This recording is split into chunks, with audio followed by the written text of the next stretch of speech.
উত্তর ২৪ পরগনার হিঙ্গলগঞ্জ বিধানসভা এলাকায় রাজনৈতিক উত্তেজনার অভিযোগ সামনে এলো। অভিযোগ, খরুর গ্রামের বাসিন্দা আলিম সর্দার নামে এক মুসলিম যুবককে বিজেপি করার কারণে প্রাণনাশের হুমকি দেওয়া হয়েছে। অভিযোগের তীর স্থানীয় তৃণমূলের কিছু দুষ্কৃতীদের বিরুদ্ধে। পরিবারের দাবি, বেশ কিছুদিন ধরেই চাপ সৃষ্টি করা হচ্ছিল এবং সম্প্রতি সরাসরি হুমকি দেওয়া হয়। ঘটনা এলাকায় চাঞ্চল্য ছড়িয়েছে। বিস্তারিত দেখুন ভিডিওতে কি বলছে। জি, আসসালামু আলাইকুম। সবাইকে জানাচ্ছি, আমি আলিম সর্দার, খরুল 30 নম্বর বুথ, বড়নাট রামেশ্বরপুর গ্রাম পঞ্চায়েত, হিঙ্গলগঞ্জ বিধানসভা। এখানে খরুল 30 নম্বর বুথে আমি আগে 15 বছর ধরে টিএমসি করেছি, কিন্তু আমি একজন এডুকেটেড। আমি মাধ্যমিকই গ্রাজুয়েট, মাধ্যমিকে 80% নম্বর, উচ্চ মাধ্যমিকেও আমার 80% নম্বর। 15 বছর আমি টিএমসি করেছি। টিএমসি সরকার আমার কোনো পদে রাখিনি, কোনো জায়গায় কোনো নাম দেয়নি, কোনো সুযোগ সুবিধা কিছুই দেয়নি।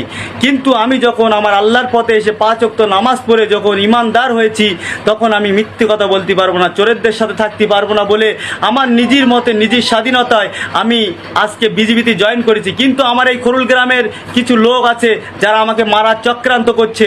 তাই আমি সবাইকে বলবো, বিশেষ করে আমার দেশের প্রধানমন্ত্রী শ্রী নরেন্দ্র মোদীজি এবং আমার দেশের স্বরাষ্ট্রমন্ত্রী শ্রী অমিত শাহজিকে বলতে চাই, আপনি অবশ্যই, আমি আপনার পার্টি করি, আমি বিজেপি পার্টি করি, এবং আমার রাজ্যের সভাপতি শ্রী সৌমিক ভট্টাচার্য মশাই এবং বিরোধী দলনেতা শুভেন্দু অধিকারী মশাইজি, আমি আপনাকে বলতে চাই, এবং হিঙ্গলগঞ্জ বিধানসভায় যিনি রেখাপাত্র ম্যাডাম, আমি তাকে বলতে চাই, আমার উপরে অনেক আজাব গজব যাচ্ছে।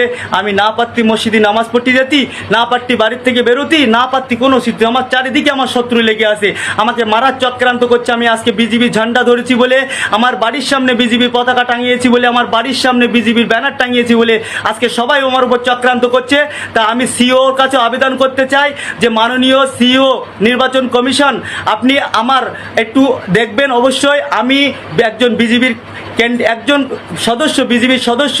আমি বিজেপি করি বলে, মুসলমান বলে আমাকে সমাজের থেকে বয়কট করা হয়েছে, সমাজ থেকে বয়কট করে দিয়েছে। তাই আমি বলতে চাই, খরুল 30 নম্বর বুথে যারা আমার বিরুদ্ধে চক্রান্ত করছে, আমি তাদের একটা নামের তালিকা আমি আপনার কাছে পাঠিয়ে দিচ্ছি ইমেল করে। আপনি অবশ্যই তাদের বিরুদ্ধে একটা অ্যাকশন নেন, কারণ আমি আজকে বেঁচে আছি, কালকে মরে যেতেও পারি। যদি আমি মারা যাই, তাহলে এরকম তো বিজেপির কর্মীরা মরতেই থাকবে। কোনো দিন বিজেপির কর্মীরা স্বাধীনভাবে বাঁচতে পারবে না। আমি একজন ভারতের স্বাধীনতা সংগ্রামীর একজন, আমার দাদা স্বাধীনতা সংগ্রামী ছিল, আমি তার নাতি। তাহলে আজকে আমি মুসলমান, আমি বিজেপি পার্টি করি বলে সবার রাগ হচ্ছে, এতে রাগের কিছু নেই। আমি নিজের সংবিধান অনুযায়ী আমি যাকে খুশি তাকে ভোট দিতে পারি, কিন্তু এইটা আমার সমাজের ভাইরা মানতে পারছে না, আমার কিছু মুসলমান ভাইরাও মানতে পারছে না। তাই সবাই চক্রান্ত করে আমাকে মারার প্ল্যান করছে। আমি দয়া করে রিকোয়েস্ট করব, স্যার আপনি একটু দেখবেন। আর আমার উত্তর 24 পরগনা যে জেলা শাখা এসপি ম্যাডাম আছে, ম্যাডাম আপনি একটু দেখবেন। ডিএমকেও বলবো, অবশ্যই আপনি এই বিষয়ে একটু তদন্ত করবেন। আপনি যদি আমার বাড়িতে আসেন, খরুল 30 নম্বর বুথ, আলিম সর্দার, আমার বাপের নাম আবু সাইদ সর্দার।